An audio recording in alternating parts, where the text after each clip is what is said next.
The Haemophiliac Society has said, don't tell anyone unless it's the doctor and the headmaster. Do you think that is right? Yes, I think so, because it's the hysterical response that sort of just the mention of AIDS has produced far and away outweighs any benefit that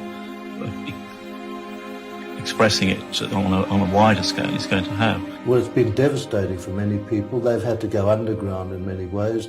They would be isolated at work if it were known. There have been problems at school. They have problems getting mortgages. They have problems getting insurance. It's a devastating problem. They assume that every haemophiliac, for instance, has AIDS. And that this has caused problems for the patients at school, when they're little boys, at work, and in their social lives. How do you feel about the offer that's been made? It's not compensation, is it? Because the government are not accepting liability. Accepting liability. It's to be clear as daylight to the Department of Health. You know, they should do something. It's no good them taking their time about things, because by the time they do decide to do something, there's going to be a load more haemophiliacs who are going to die. And it's not right. It's not fair. It's injustice.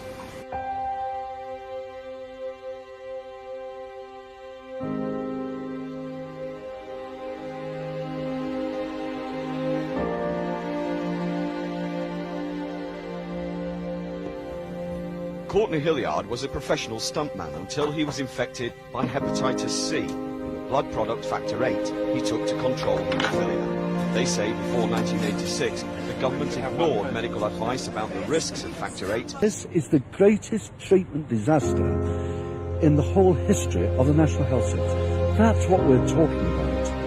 And if the campaign has to go on, then go on it will until right is done.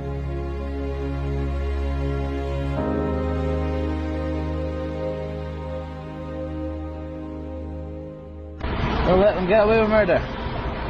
Killing the haemophiliacs. In Edinburgh, Andy Gunn has spent months outside the Scottish Parliament campaigning for infected haemophiliacs.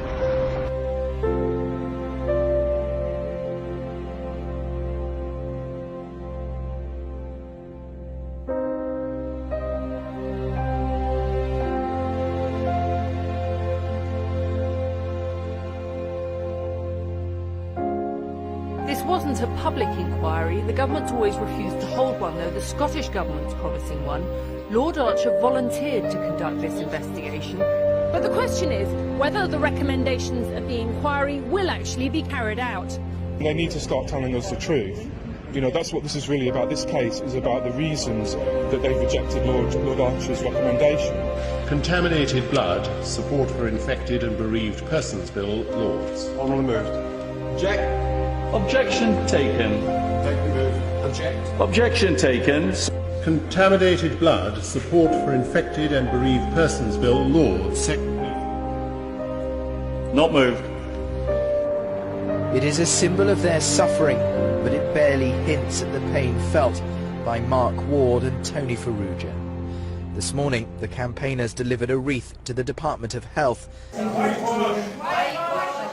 Whitewash was their verdict after the launch of the report. I would like to say sorry on behalf of the government for something that should not have happened.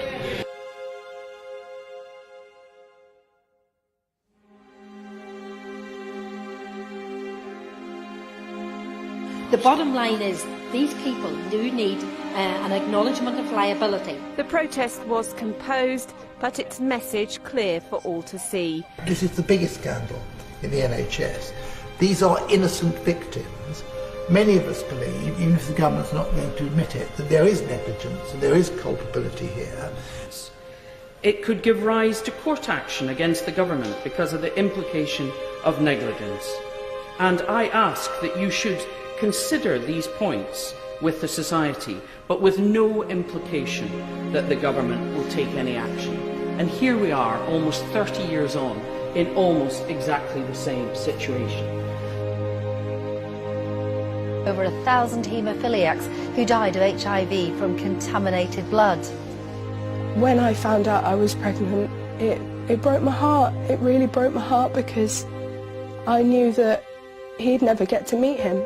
Sarah Doricott discovered she was expecting her first baby a fortnight after her father's funeral. Victims are still waiting for answers and justice 35 years on. The Honourable Lady obviously raises a very important point in relation to contaminated blood. I will take the point that she has made away and consider it. Knowing what I know and what I believe to be true, I wouldn't be able to live with myself if I left here without putting it on the official record. From what I know, I believe that this scandal amounts to a criminal cover-up on an industrial scale. More than 25 years on now, BBC's Panorama has been speaking to some of those affected. I also went to a special school where 72 of my friends with haemophiliacs are now all dead. 72. Jason Evans now feels he has enough evidence to go to court. I have now decided to instruct a legal firm to take a case alleging negligence and breach of statutory duty. Will she take this opportunity now to have a full public inquiry to those affected and their families? I note the point the Honourable Gentleman has made about contaminated blood, and I will speak to the Secretary of State for Health. I think this has already been looked at, and other ways of dealing with this issue have already been introduced and addressed. Show you the Mail and the Mirror. NHS tainted blood shame. This is their main story this morning. Secret files reveal health bosses knew for 5 years patients were being infected. The Mail says this morning that health bosses knew for 5 years NHS patients were being given contaminated blood. 400 haemophiliacs suing the Department of Health in a joint litigation.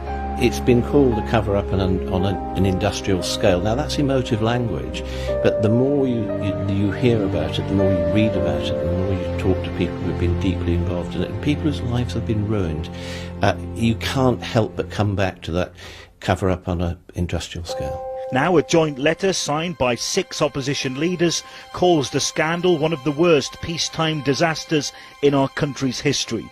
But calls for an inquiry have so far been unsuccessful. 30 years on, the survivors will get their inquiry. I started this battle in a room full of men who are no longer here. The victims and their families have suffered pain and hardship, and they deserve answers, and the inquiry that I've announced today will give them those answers, so they will know why this happened, how it happened. This was an appalling tragedy, and it should never have happened.